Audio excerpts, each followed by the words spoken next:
Assalamualaikum warahmatullahi wabarakatuh.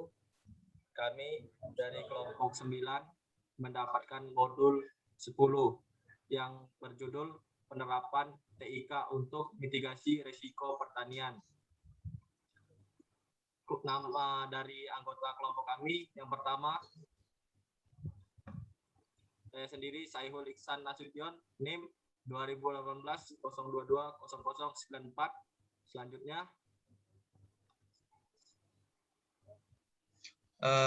saya Sigit Aryo Susanto. Di sini ada agak sedikit typo dengan NIM 86.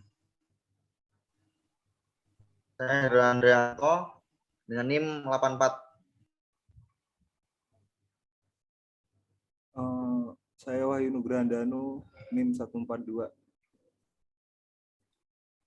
yang pertama yaitu peran TIK sebagai fasilitator transformasi pertanian ekonomi maupun sosial budaya.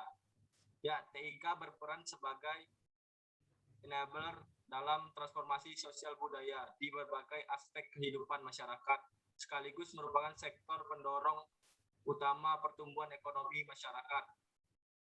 TIK dapat membantu dalam upaya membuka isolasi wilayah pedesaan terhadap informasi pasar, modal, inovasi pertanian, serta sarana dan prasarana pendukung lainnya. TIK dapat memfasilitasi seperti diseminasi informasi dan akses terhadap informasi yang memiliki nilai tambah. Yang kedua, proses berbagi pengetahuan, collect sharing. Yang ketiga, pengembangan keterampilan, kapasitas, dan kompetensi.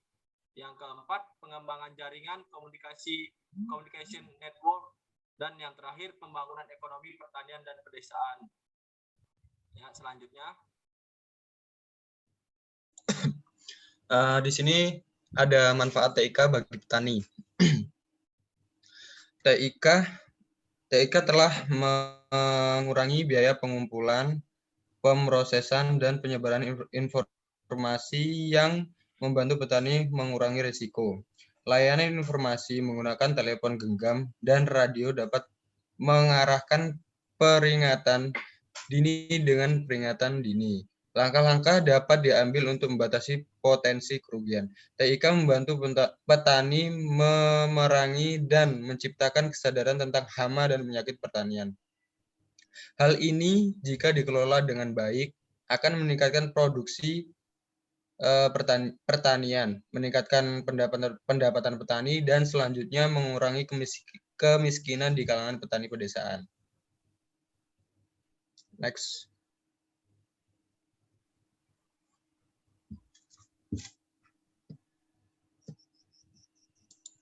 Ini TIK merupakan sumber informasi. Sistem pendukung keputusan ini sangat penting untuk mengubah informasi menjadi tindakan mitigasi risiko. TIK dapat menjadi solusi untuk masalah mengakses beberapa sumber informasi yang terjangkau, relevan, dan dapat diandalkan oleh petani. Jadi kayak sistem informasi ini itu sangat penting buat petani buat mengakses, karena link demi link buat petani itu harus cepat dijangkau, karena kan petani konsepnya kan menjual hasil dari pertaniannya, dan itu banyak lini per lini yang harus diakses. Kasarannya petani itu di hulu, dan dia membutuhkan orang di hilir. Jadi orang di hilir tuh harus dapat informasi dari petani apa yang dibutuhkan orang hilir, begitu pula sebaliknya orang hulu harus dapat informasi dari orang hilir apa yang diminta dibuat panen selanjutnya, kayak apa yang harus diubah, apa yang harus diperbaiki lagi. Jadi sumber informasi itu penting bagi petani maupun tempat yang harus dilempar oleh petani itu sendiri. Baik, yang terakhir yakni kendala ataupun resiko yang dihadapi petani. Yakni yang pertama, cuaca buruk. Perubahan iklim atau cuaca buruk memiliki seperti kemarau panjang dapat berpengaruh negatif terhadap produksi pertanian.